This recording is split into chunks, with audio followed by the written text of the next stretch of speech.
Hey everybody, Ben here for the Better Podcast, and welcome to Top 5 Friday. On a Friday, we get together and we have a look at the top 5 things normally to do with Blood Bowl. Now, we've got the next new team for Blood Bowl arriving soon. The next brand new addition to Blood Bowl arriving soon. And we don't know when it is. We know what the team's going to be. We know some bits about the team. We've seen one star player, but it's left us with a lot of questions. And I've seen it on some of the communities as well. A lot of people are like, what's the deal here? What's the deal here? What about this? What if this? What if this? And I love what if scenarios. So I had a chat with the guys and we put together our top 5 questions about the Gnome team that we really want to be answered soon. And number 5, it is timeline. So I won't lie, I really genuinely thought last Sunday was going to be the day they did the preview bit where they're like, hey, coming next week is the pre-order. I really thought that, to the point where I was sat out in the studio at 6 o'clock ready to go.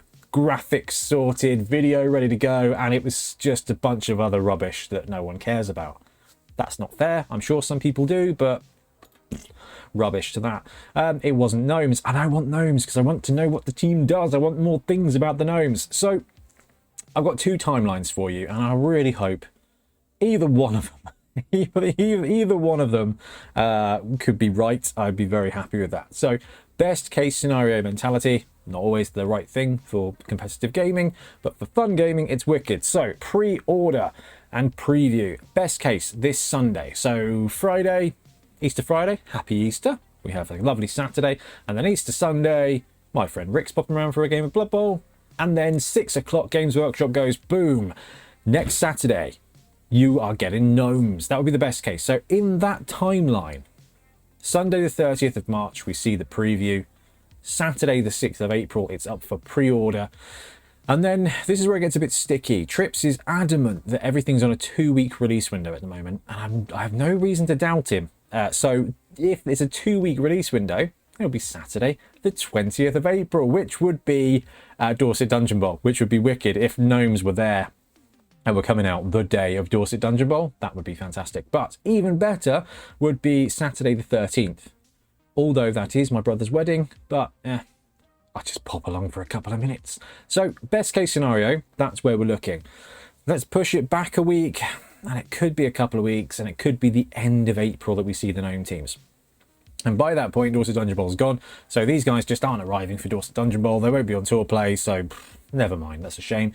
They will be up and about for the tournament, for our summer tournament, the team tournament. So that would be, I really hope to see a load of Gnome teams at that point. And I think Barton Bowl's in May. So I would hope that we'd see some Gnome teams at that event as well. So timeline-wise, I'm shooting for the top one. And if they could be here as early as possible, well, that would just be straight up delicious. Number 4, star player / inducement access. Now this is something that I've seen bandied about in some of our videos and some random posts and stuff.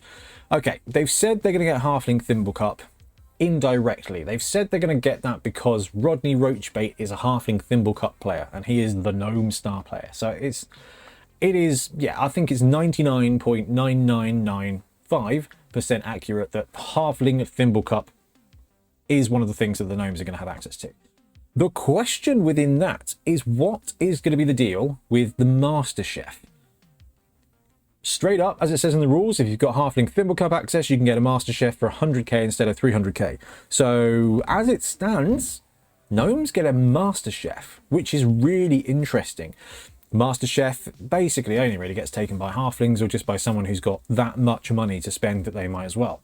So if Gnomes get access to that as well, then we're going to see that's just quite a piece of toolkit. Now, will they also get Old World Classic? Old World Classic, I don't think adds anything particularly key. Deeproot, Griff, Carla, they're all Halfling Thimble Cup. Zug is Halfling Thimble Cup, I'm pretty sure. So what more do you want? I'm sure I'm missing somebody out here that's Old World Classic that you definitely want on a Gnome team, but those are kind of the key players, right? So they're kind of covered with the Thimble Cup. Then you got World's Ed Super League. Historically, Gnomes have been linked to Dwarves. I think that's gone in the fluff. I don't think we're going to see that correlation, but them having access to World's Edge Super League would be good, although I'm pretty sure that all the players that you'd want from World's Edge Super League are again featured in Halfling Thimble Cup. Griff, well, the White Dwarf is maybe Old World Classic, and potentially maybe Thimble Cup. That would be quite fun. A couple of Mighty Blow Gnomes throughout the game could be quite interesting, but definitely not key. Now, the last one we've already talked about, which is whether they're going to get access to Elven Kingdoms. I personally would love it, but I don't think that's going to be the case. And I think that's a massive, massive, massive gap. The Elven Star players are really interesting. They're really exciting. They're just really expensive, and no one's ever going to be able to take it. Imagine this, though. A stunty team, Gnomes, being able to take the Swift Twins. The Swift Twins would absolutely positively get flipping played. And I know there's a bit of a link in with the fact that both the teams have got Treemen. So that's kind of like a tangential thing there. I don't think it's going to be the case. The question was brought up by the timing of Jordell being shown off kind of in the Gnome season. I don't think it's going to be the case, but that would be very, very, very cool as well. So my number 4, this many fingers, Ben, is the Inducement access. Number 3, and we're getting to the good stuff here. New star players. We've seen Rodney Roachbait, the fisherman, which I think is going to be absolutely wicked. And that's just awesome. Like, Blood Bowl, it's just so nonsensical. You've got a dude with the chainsaw, you've got a pogo lad, you've got little tiny people being yeeted around by big, not tiny people, and then you've got a gnome fisherman just yoinking the ball out of situations. Absolutely wicked, absolutely nonsensical, and I love it so much. But every team we've seen released for the past few years has had 3 star players drop with them. I think ever since Khorne, we've seen like a triad of star players, potentially sometimes more, but it is normally 3. Now, I know that Games Workshop have had some production issues, so it's entirely possible that they only drop 1 star, and actually, we've got a load of stars. But I don't think that's going to be the case. I don't think that's going to be the case. When it comes to these, they love the Forge World models, and the Forge World models are built with, yes, I know, 1 ankle holding the model to the ground, but if you ignore that, the amount of love that goes into those models, they are just absolute masterpieces. Some of them are brilliant, some of them are really brilliant, but they are all individually just like wonderful sculpts with a ton of character. Every one of the star player models has got so much character that it just adds. So what else are we going to see? Now, we talked about this on the pod as well. Trips in particular is thinking, right, we've got, if you look at how they've done Norse, and you look at how they've done Amazons, and you kind of look at how they've done vampires, you've got one souped up lineman blitzer positional. All right, I think that's Rodney Roachbait. And then you end up with one big guy. And that could be interesting to see. And then you end up with one superstar as well. So whether that's going to be a superstar gnome, I don't know. Whether that's going to be another elf player that can play for gnomes, I don't know. So this is the really interesting thing for me, right? The format, the roster, obviously very important. But the little extras that tell the story of the teams and star players, whether you like them or not, they warp the meta and they make a big splash impact. So I guess I'm excited to find out how gnomes operate, but I'm excited to see if Rodney Roachbait can land and play for halflings and how that's going to impact halflings. And if they bring in another big guy, what's that big guy going to be? Are we going to see some kind of earth elemental, some stone troll thing, some gnome invention, some, I don't know. I don't know what you could see when it comes to gnomes, like little fairies or something. There's just so much creative design space. You know, we saw the Zote, we saw the Snake Man. This is where Games Workshop, this is like the Blackstone Fortress of Blood Bowl. This is where they take all the stuff from history and chuck it in there. I think Trips to Deadwood, we could see a centaur, because we've not seen a centaur. We've seen a snake person. We could see a dryad. We've got Willow Rosebark, but it would be nice to have a dryad that people could use, which is also why I think gnomes should have access to Elven Kingdoms. I don't know. Anyway, number 3, what other star players are going to come out with the gnome team? Okay, the appetizers are over. Now we are to the real meat and the biggest question so far for the gnomes.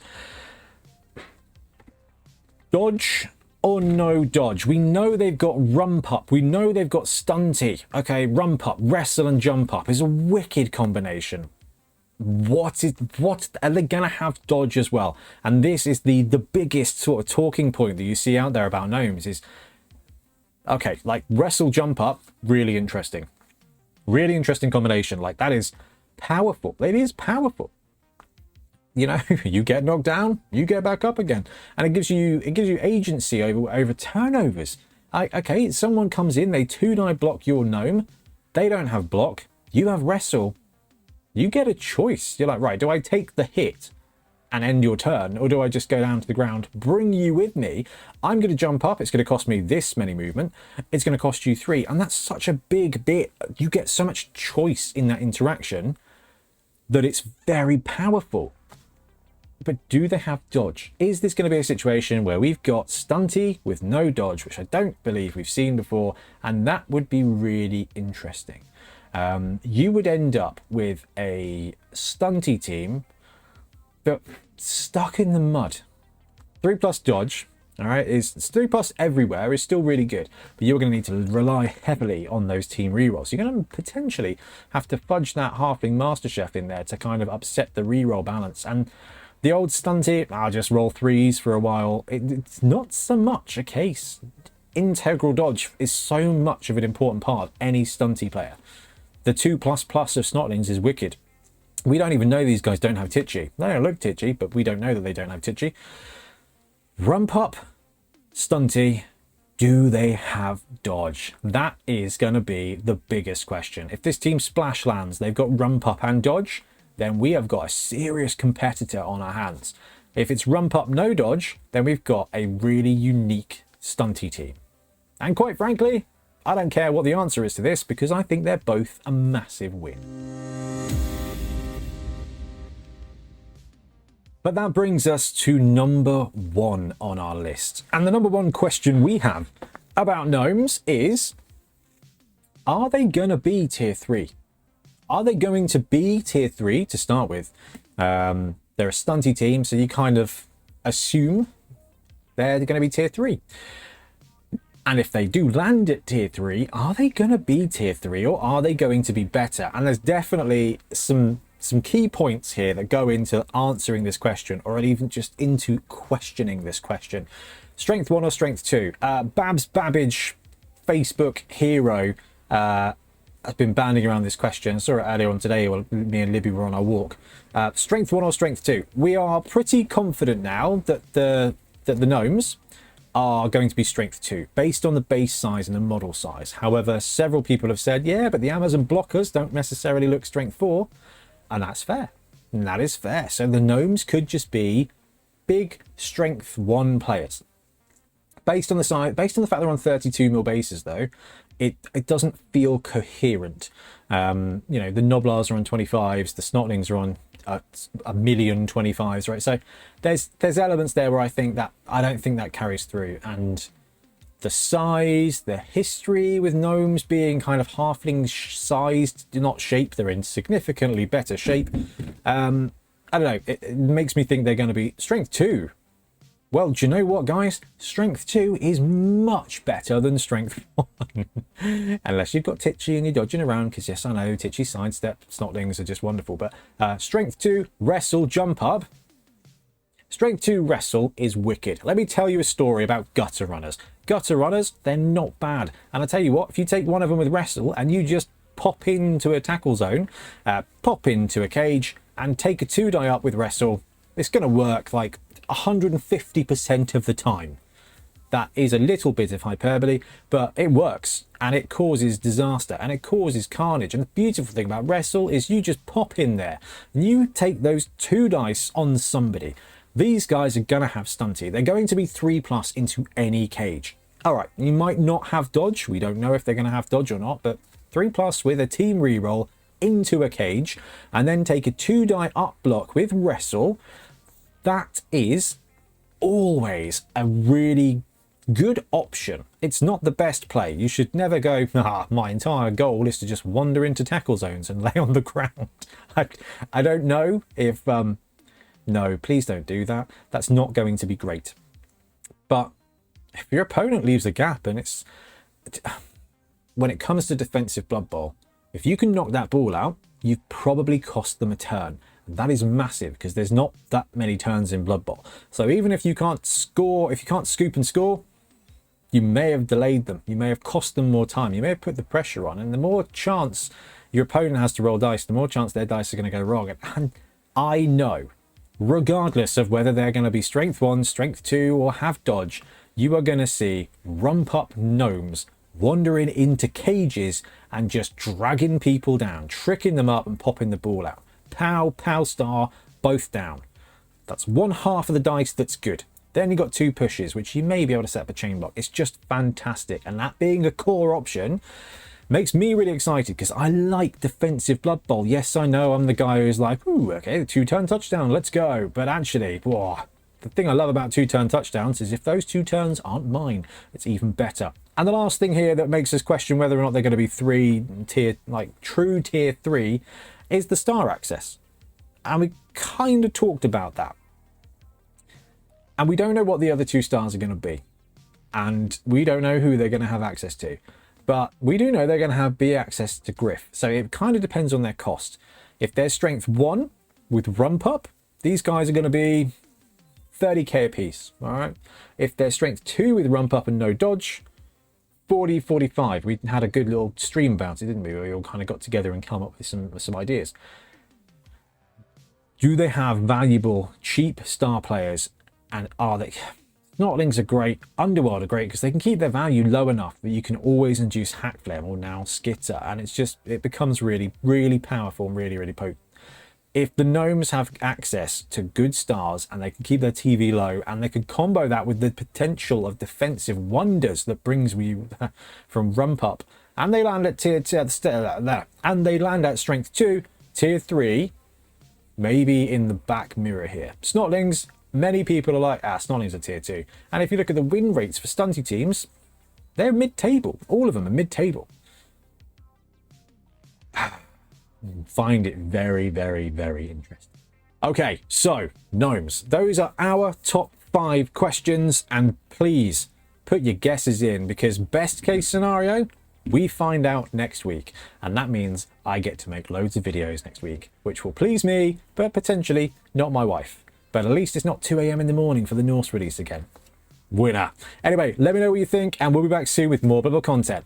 Happy blocking. No, I'm not going to say happy wrestle jump upping.